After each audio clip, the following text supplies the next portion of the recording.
Bonsoir Dominique Bussereau.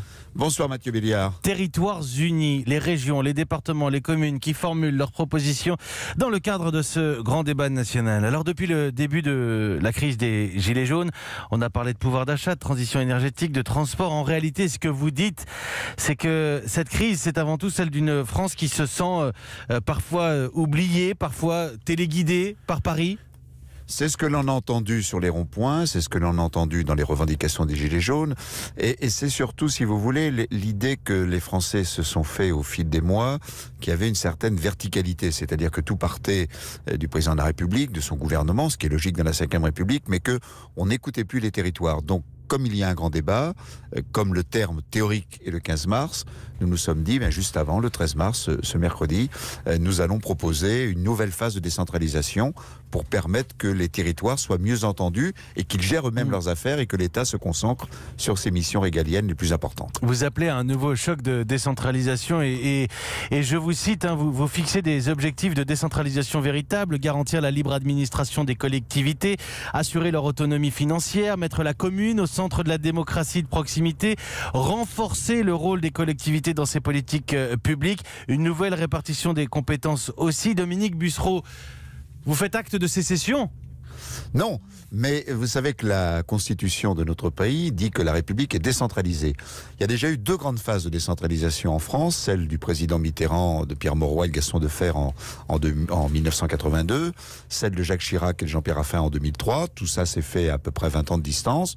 Nous pensons que 15 ans après la phase de 2003, 16 ans après, il est temps de redonner plus de pouvoir aux collectivités. Ça ne veut pas dire moins d'État, ça veut dire mieux d'État, que l'État se concentre sur le régalien, la justice, la police, la sécurité, la défense, le système de santé, là où il est attendu, et que dans ce qui est la vie quotidienne des Français, la solidarité sociale, la solidarité territoriale, la proximité, eh bien ce soit les élus des territoires, avec leurs concitoyens qui assurent mieux leurs responsabilités sans que l'État s'en mêle quotidiennement. Vous préconisez un vote à part du budget des collectivités.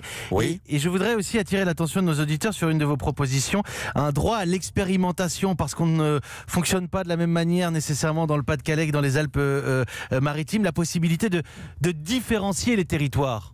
Oui, subsidiarité, c'est-à-dire qu'on puisse se substituer, une collectivité puisse se substituer à une autre, ou des collectivités à l'État.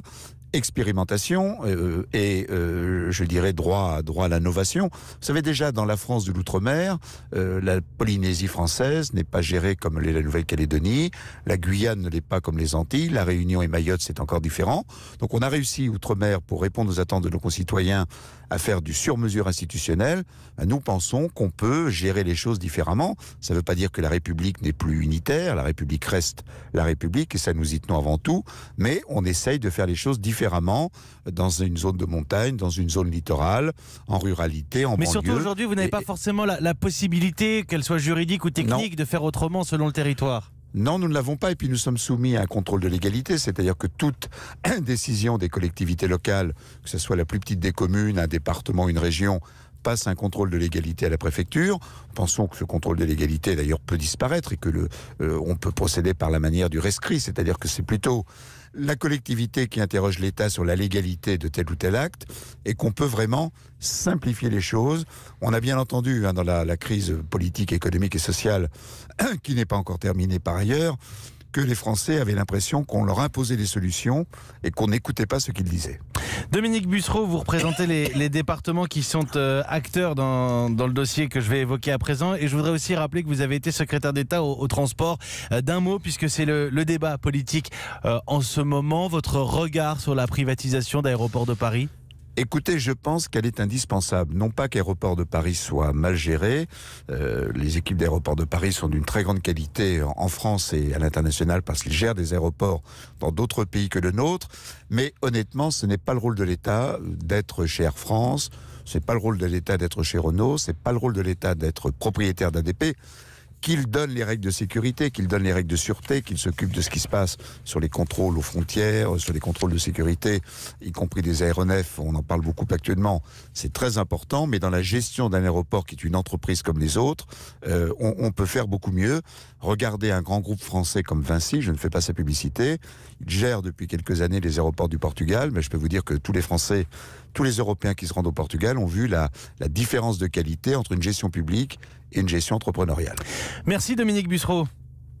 Merci à beaucoup. vous. Merci d'avoir pris quelques minutes pour les auditeurs d'Europe 1. Je rappelle que vous êtes président de l'Assemblée des départements de France, président du Conseil départemental de Charente-Maritime, et qu'au nom de Territoires Unis, vous proposez un choc de décentralisation. Vous représentiez les départements pour ce